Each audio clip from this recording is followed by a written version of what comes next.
I went out of the studio, and when I came back in, there's this guy showing on the Santos guy. The Santos guy, there's some kind of thing going on for him. And he's walking. And that's it. And people are asking questions. He's in the hallway. You know, the guy that told all the lies.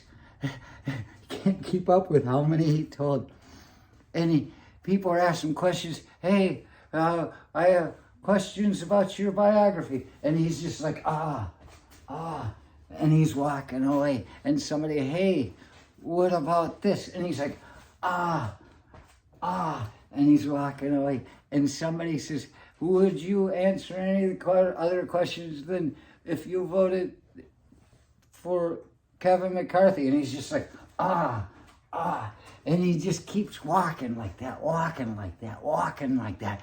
And it struck me. I said, oh my God, if I were in there wearing my press pass, I would just wonder if I could get away with saying, hey, you vote for, hey, and here I come. And he's going, and I'm like, oh, have you sucked any good cock lately? And he's like, and he just keeps on going. And the thing is, I know it sounds awful, but with what he said, being married in 2019, but he's to a woman, but he's gay now. He didn't say he was married in 2019 to a woman. They just found that out. But he was, so he was with women.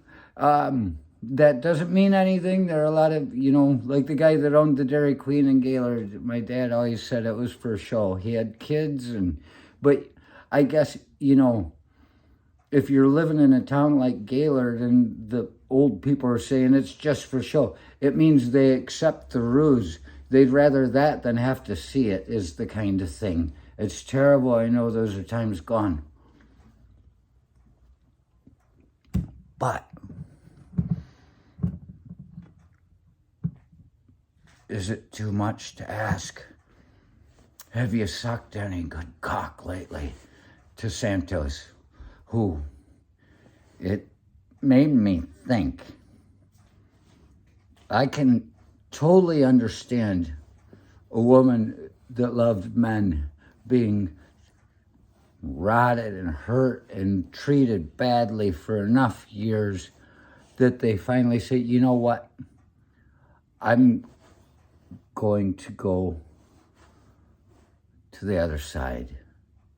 I'm going to go to the sisterhood where somebody can love me and treat me and understand me in a way that is right. I can understand that happening. I mean, there's a whole lot of loving and caressing and cuddling with the women together, but I find it a little bit harder to believe that some guy has been married and being with women and loving women has suddenly had such a terrible experience with a woman that he's going to turn to the other side. That's not so comforting and loving. It just seems like there's a lot of screaming and bleeding going on. Not that there's anything wrong with that. I just find it strange. Let's ask him a real question for once. See how he responds. He might have even fucking showed emotion at that point, pissed off and fighting. That would have said something. If he's fighting, it means he's trying to fight for the fact that you saw through his lie.